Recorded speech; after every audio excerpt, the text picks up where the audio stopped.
તો ચાલો મિત્રો, ઊંઝો આપણે કેરી તો કાંઈ છે નહીં, એટલે શીકું વેળવાના છે. શીકું પાકી ગયા છે આપણે મોટા મોટા બતાવી દીધો. આમ જો લાડવા શીકું અને આપણે પકવીને પછી એટલે કેરી તો થોડીક છે હો એમ તો પીવાનું છે.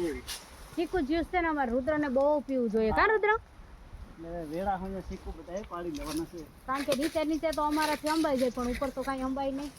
હા જાણ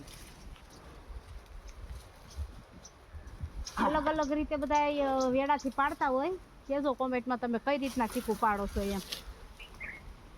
કારણ કે ઉપર ચડે તો પછી એમાં અંદર છે મોટા મોટા કીડા, તો કીડા સોટી જાય.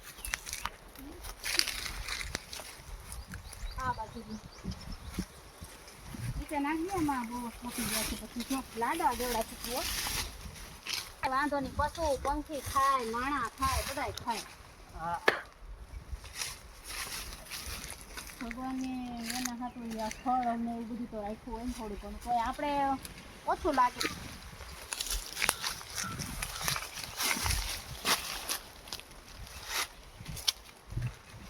અમે છે ને અહીંયા ઓછા આવીએ, એકલાથી અવાય નહીં, કારણ કે આ છે ને દીપડાનું ઘર છે. અહીંયા દીપડો પડ્યો જ રહે, કારણ કે હું આ ફરતી આખી ચીકડી છે ને એકદમ અંદર નીચે જો તમે હાવ છાંયડો છે, એટલે તડકાના હિસાબે છે ને અંદર બેઠો રહે.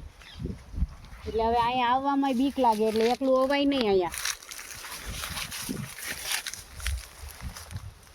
ચીકુડી કાપી છે પણ કાપવાની હિંમત થતી નથી.